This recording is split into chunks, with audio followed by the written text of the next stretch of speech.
Just finish others' sentences.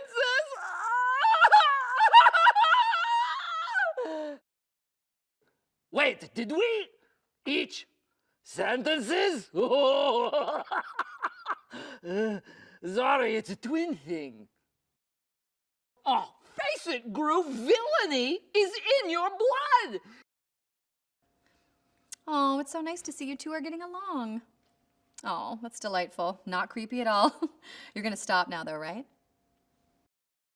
Nobody curses my daughter. You got that? Because if you mess with Margo, you mess with me. And I promise you do not want to mess with me. Do you understand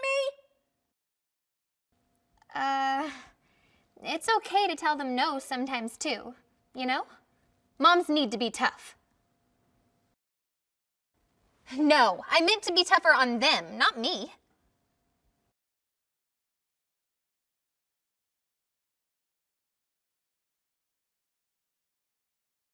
I love the story that's evolved about this guy and how he starts as sort of a lonely, mean, despicable person and has evolved into this family man and this do-gooder. But he still has these latent tendencies of evil and things that he finds himself hard to pull himself away from. Once I saw what Gru's brother was going to look like, I went from there because he looks a lot like Gru, but there are a few very specific exceptions. He has a lot of hair. The hair that he has is blonde. He dresses differently. They have the same body type, but they move differently. So I guess the voice came out of who, you know, sort of the alter ego of who Gru might have been. He's sort of in a parallel dimension of Gru. He's very light. He's very silly. He's extremely buoyant and effusive, and he's all of these things that Gru doesn't necessarily have as part of himself. But as you find in the course of the movie, they do share a lot more than they actually know. And what might seem like a polar opposite personality at first isn't necessarily that.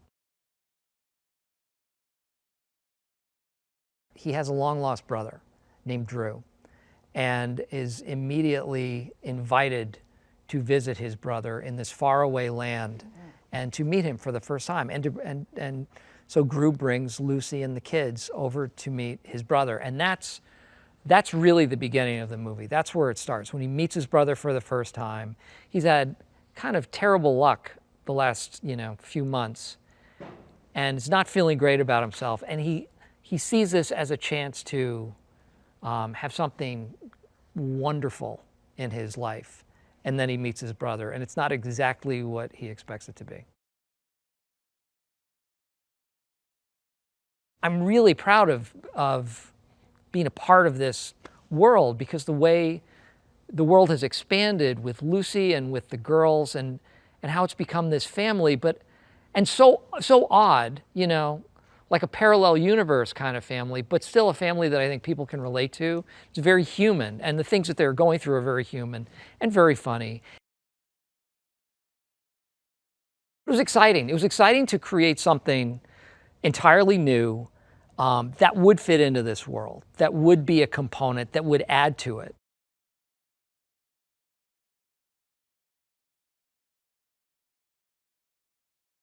She's changed a lot. I mean, in the last film, she meets Gru and they fall in love and they sort of, that they're gonna start this life and this family together. And in this one, they're comfortable. They're in their house. I mean, she's still getting used to being a mother.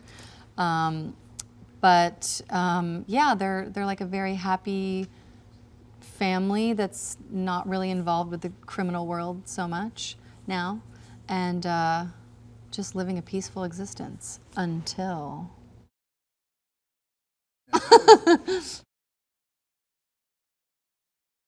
I like the fact that they're telling the story of, a step family merging together, and how it is to be a stepmom, and how you have this relationship with these kids that you sort of have to figure out. And I don't know, I kind of like that they showed that struggle in her a little bit, especially for a movie that kids are going to be watching.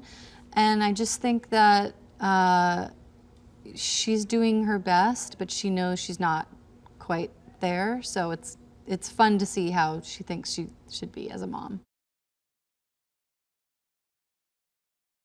Lucy and Gru were very involved in the AVL, the Anti-Villain League, and through some circumstances, they both end up leaving or being asked to leave, and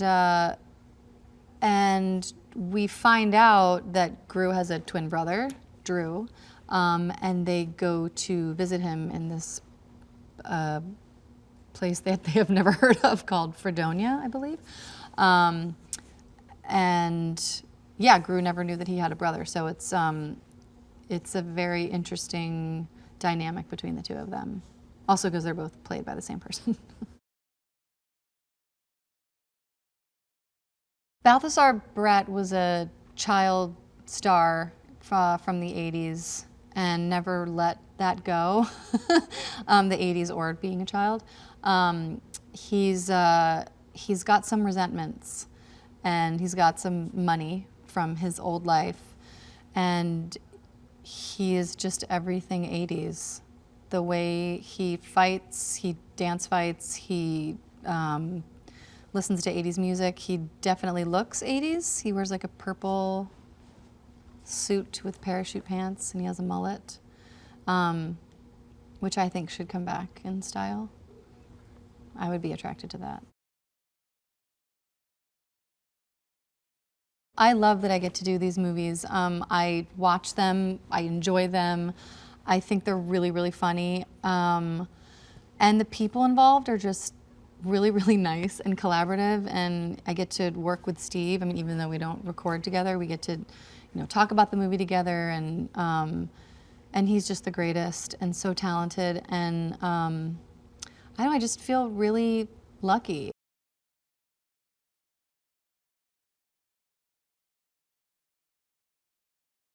My character, out of all the girls in the movie, she's the one that's giving Lucy the hardest time for sure.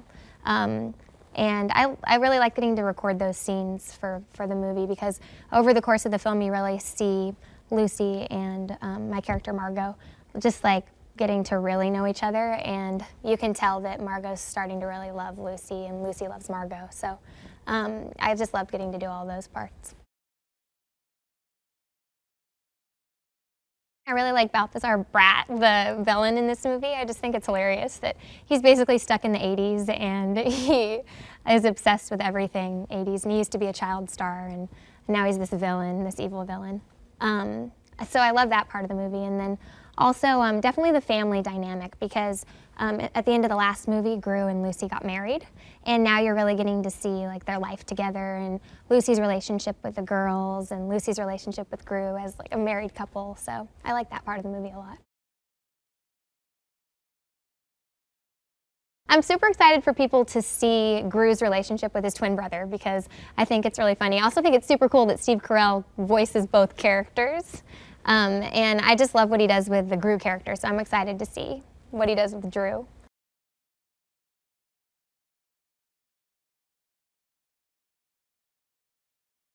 Drew having all these positive qualities, and he's very charming. So, the girls love him instantly, and, Gru's daughters. And so this makes Gru initially quite jealous, because he never had this sort of charm or this ability to win people over, and I think that's part of like his grumpiness, where for Drew he's a complete natural. But as we get to know Drew a little bit better, we start to see the more vulnerable side of him, and in the same way that Gru had this tough relationship with his mother and looking for her acceptance all the time, Drew had that same problem with his father, And so that's a little bit where these characters meet, is that they both have this history of trying to prove themselves and be accepted, and that's sort of their relating point. Lucy's arc in the movie is that, she's making this big adjustment from being this secret agent where she's extremely capable. She knows all these different martial arts, and she can work with gadgets, and she's taken on all these villains. But now she's finding herself in the role of a parent as well, trying to fulfill this mother relationship for these three girls. And this is a real fish out of water situation for her, you know, trying to get the hang of it. And so she's used to dealing with things like with kung fu and martial arts, and now she's having to deal with things in a very responsible, maternal kind of way, which she's slowly getting the hang of. Also trying to win the girls over to that, because up until this point, you know, they're used to being with Gru, and they love her, but they're not used to her being in this kind of role. So that's a big part of her transition, is trying to reconcile, you know, how is she going to have this maternal relationship with the girls. When Steve Carell first started to explore Drew's character, you know, we showed him lots of artwork, tried to give him some visual cues about who this guy is, get a sense of his exuberance and his lightness. And then it was just fascinating to watch Steve sort of explore the character and try these different voices. And after a couple of working sessions with him, he came back with this voice, which is what we have in the film, which sort of helps really differentiate himself from Gru's character, but still has a little bit of the quirkiness and the you know, some sort of indiscernible accent, you know, that we're getting with Gru as well. But that has lots of positivity to it and just lots of excitement about life and all this joy, but also has this vulnerability in it. Hey, Vale here with some movie madness. Did you know that the apples in The Wizard of Oz were originally green, as described in the original novel? However, they didn't show up well on film. There wasn't time to buy new apples, so the ones you see on screen are green apples painted red, which no one told Judy Garland before she took a bite out of one. Stay updated on all the latest trailer releases by subscribing and clicking the notification bell.